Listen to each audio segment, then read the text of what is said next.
My stories Hindi, please subscribe. Vidarbha नाम के राज्य पर विजयसेन नाम के राजा का शासन था। उस राज्य में प्रजा सुखी और शांतिपूर्ण थी। एक दिन विजयसेन ने कुछ जासूसों को आदेश दिया कि वो राज्य का दौरा कर आएं और उन्हें एक प्रतिवेदन सौंपने की व्यवस्था करें और ये पता लगाया जा सके कि उनके राज्य का प्रशासन कैसा है। इस तरह राजा के रखे हुए जासूस राज्य का पूरा दौरा करते थे। उन्हें जहां देखो वहां सरकारी अधिकारी रिश्वत मांगते हुए नजर आए। यही बात उन्होंने आकर राजा को बताया। राजा ने अपने मंत्री महादेव को बुलाकर ऐसा कहा। मंत्री जी, मैं समझ रहा था कि अपने राज्य में प्रशासन अच्छे से चल रहा है। सरकारी अधिकारी रिश्वत के लिए प्रजा पर दबाव डाल रहे हैं, ऐसा मैंने जासूसों से सुना है। जल्द से जल्द इस समस्या का हल निकालने के लिए मैंने आपको बुलाया है।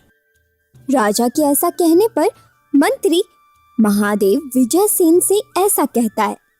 महाराज, ये एक संवेदनशील मुद्दा है। हमारे सरकारी अधिकारियों में से कौन रिश्वत लेते हैं पहचानना बहुत मुश्किल है। प्रजा में से कोई भी उनकी शिकायत करने का साहस तक नहीं ले सकती। बहुत सोच समझकर इस समस्या के हल के लिए बताऊंगा महाराज। मुझे कुछ दिन का समय दे दीजिए। इसके बाद मंत्री की बात राजा मान लेते हैं।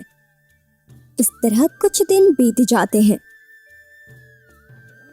मंत्री महादेव बहुत सोच समझकर अपने राज्य के कुछ दूर मील रहने वाले अपने भतीजे वनाजित को बुलाता है और उसे सारी बात समझाता है। सरकारी अधिकारी में राजा के रिश्तेदार बहुत होने के कारण समस्या का हल बहुत सावधानी से करने का निर्णय लेते हैं। उसके बाद वनाजित वहां से चला जाता है।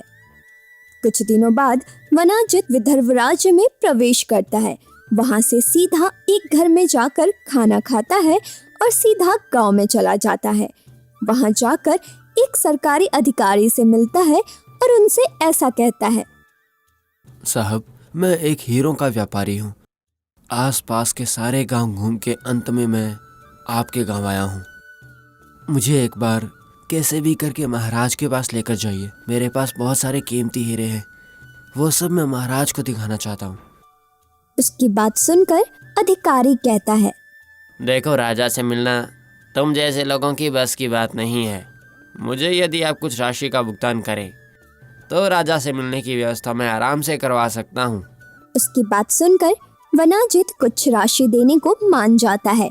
उसके बाद सरकारी अधिकारी वहां से चला जाता है और अगले दिन वनाजित को महाराज के पास लेकर जाता है। महाराज, ये हीरों के बहुत बड़े व्यापारी हैं। मेरे दूर के रिश्तेदार हैं। अपने राज्य में व्यापार करने के लिए आए हैं महाराज। वनाजित का परिचय करवाकर अधिकारी वहां से चला जाता है। महाराज, मैं कई राज्यों में घूमकर कई राजाओं को मैंने दुर्लभ हीरे बेचे हैं महाराज। आपको देखकर लगता है आपको एक हीरा मेरी तरफ से ऐसे मुफ्त में दे दूं महाराज। ये कहकर वो एक हीरा निकालकर राजा को देता है। विजयसेन बहुत खुश होकर ऐसा कहते हैं। बहुत अच्छी बात है। आप मुझसे क्या उम्मीद करके आए हो जो ये कीमती हीरा दिया, बताओ। इसके बाद वनाजित कहता है। महाराज, मैं आपसे कुछ भी उम्मीद नहीं कर रहा। मुझे आपसे मित्रता करनी है, इसलिए यहाँ आया हूँ, और कोई दूसरा कारण नहीं है। उसकी बात सुनकर महाराज मान जाते हैं। वनाजित बहुत खुश होकर ऐसा कहता है। महाराज, अगर आप मुझसे मित्रता करेंगे तो मैं आपको हर रोज 100 सोने के सिक्के दूंगा। उसके ऐसा कहने पर मित्रता करने पर 100 सोने के सिक्के, ऐसा क्यों? इसके बाद राजा उसे संदेहपूर्वक प्रश्न करते हैं। तब वो कहता है। महाराज, आप मुझसे मित्रता करके आप हर रोज मेरे कान में 5 अंकों तक ही गिनिए, ये बस होगा। मैं आपको हर रोज 100 सोने के सिक्के इनाम में दे दूंगा। उसकी बात सुनकर राजा कहते हैं। मैं आपके कान में 5 अंकों तक गिनूंगा तो उससे आपको क्या लाभ होगा? महाराज, अगर आप मुझसे मित्रता करेंगे तो मेरे व्यापार में वृद्धि होगी, और आप मेरे कान में 5 अंकों तक गिनेंगे तो मेरे लिए ये बहुत शुभ होगा। ये मुझे गुरु ने बताया है, इसलिए आपसे मित्रता करने के लिए आपके राज्य में आया हूँ। उसके ऐसा कहने पर महाराज मन में मुस्कुराते हुए उसकी बात मान लेते हैं। उसके बाद वनाजित वहां से चला जाता है। महाराज को वनाजित पर संदेह होता है कि कहीं वो कोई विदेशी जासूस तो नहीं है। वो अपने लोगों को बुलाकर उसके बारे में पूछताछ करने का आदेश देते हैं। इसके बाद वो लोग वनाजित की ठहरे हुए जगह पर जाकर उसके बारे में पूछताछ करते हैं। इसके बाद वो महाराज को आकर सब सच बताते हैं कि वो सच में कोई हीरे का व्यापारी है। अगले दिन वनाजित महाराज की सभा में आता है। इस तरह वनाजित हर रोज सभा में जाता है और महाराज उसके कानों में कुछ अंक बताते हैं। इससे सभा में सभी लोग ये समझ रहे थे कि महाराज वनाजित के कानों में कुछ रहस्य बताते हैं। एक दिन वनाजित महाराज से कहता है कि वो उसके कानों में 20 अंकों की कोई संख्या कहे। ऐसा कहने पर महाराज उसके कान में 20 तक की गिनती कहने लगते हैं। वहीं वनाजित वो सुनते हुए सभा में खड़े एक अधिकारी को घूर कर देख रहा था और उसे लगा कि महाराज वनाजित को उसके बारे में कुछ बता रहे हैं। साहब, आप कोई महाराज के बहुत नज़दीक के लोग लगते हैं क्या? आपको राजा ने मेरे बारे में सब कुछ बताया है, कृपया वो मुझे बता सकते हैं आप? उसकी बात सुनकर वनाजित कहता है, आपके बारे में राजा को सब कुछ पता चल गया है। आप पर एक नज़र रखने के लिए राजा ने मुझे आदेश दिया है।